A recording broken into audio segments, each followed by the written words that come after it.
Jagan Gurjar case में क्या नया अपडेट है? क्या नए खुलासे? क्या नई चौंकाने वाली चीजें हैं? ये सब कुछ इस वीडियो में बताने वाले हैं, इसलिए इस वीडियो को छोड़कर मत जाइएगा।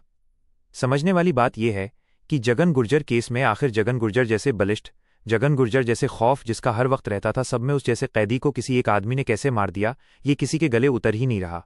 और इसलिए हर तरफ से सीबीआई जांच की मांग है, बहुत सारी जांचों की मांग है। और उस बीच में पुलिस ने एक अलग तरह की जांच की है। पुलिस ने मुख्य आरोपी विष्णु जाट को लेकर वो उदयपुर सिक्योरिटी जेल में गई और वहां पर पूरी की पूरे हत्या के घटनाक्रम का रिकॉक्रिएशन करवाया।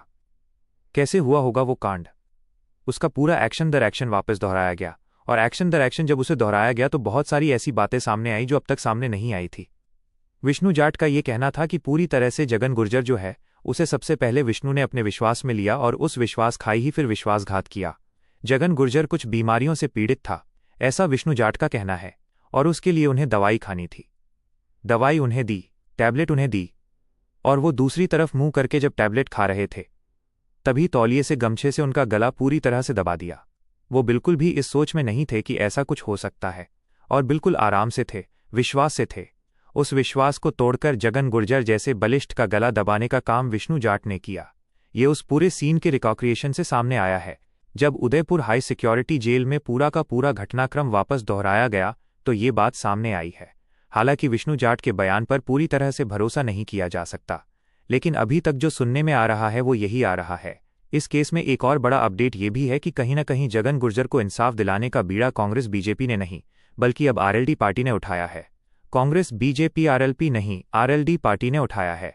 अब अगर आप सोच रहे हैं कि आरएलडी पार्टी तो उत्तर प्रदेश में एक्टिव है, जाट समाज का नेतृत्व है, तो उन्होंने क्यों ऐसा किया?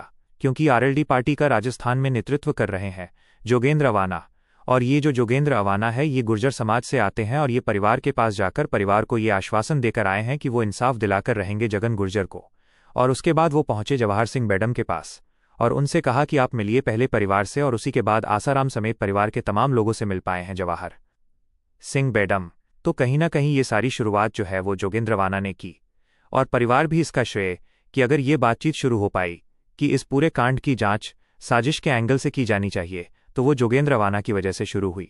तो इस केस में ये दो बड़े अपडेट सामने आ रहे हैं।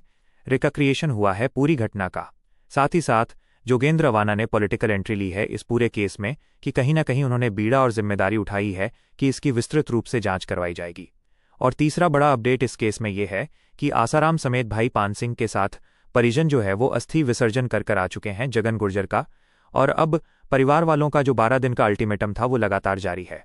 अब ऐसे में कोई बड़ा जांच का रिजल्ट सामने आएगा या उस अल्टीमेटम के बाद कुछ गंभीर हो जाएगा, ये शासन प्रशासन सिस्टम को ही देखना पड़ेगा, क्योंकि बड़े सवाल सिक्योरिटी लैब्स में उभरे हैं।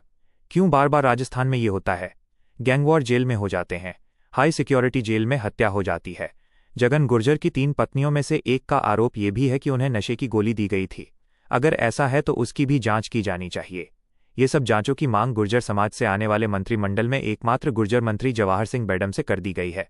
अब जवाहर सिंह बेडम इस पूरी जांच में क्या कुछ करते हैं, किस तरह से एक्टिव मोड पर करते हैं, इस पर पूरा समाज टकटकी लगाए देख रहा है।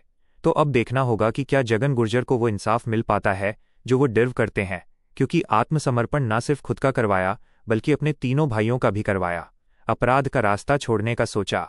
अगर ये इंसाफ नहीं मिल पाता तो शायद फिर वापस ये इस तरह से कोई अपराध को छोड़ने का सोचेगा नहीं। आपको क्या लगता है? कमेंट बॉक्स में ज़रूर लिखिए।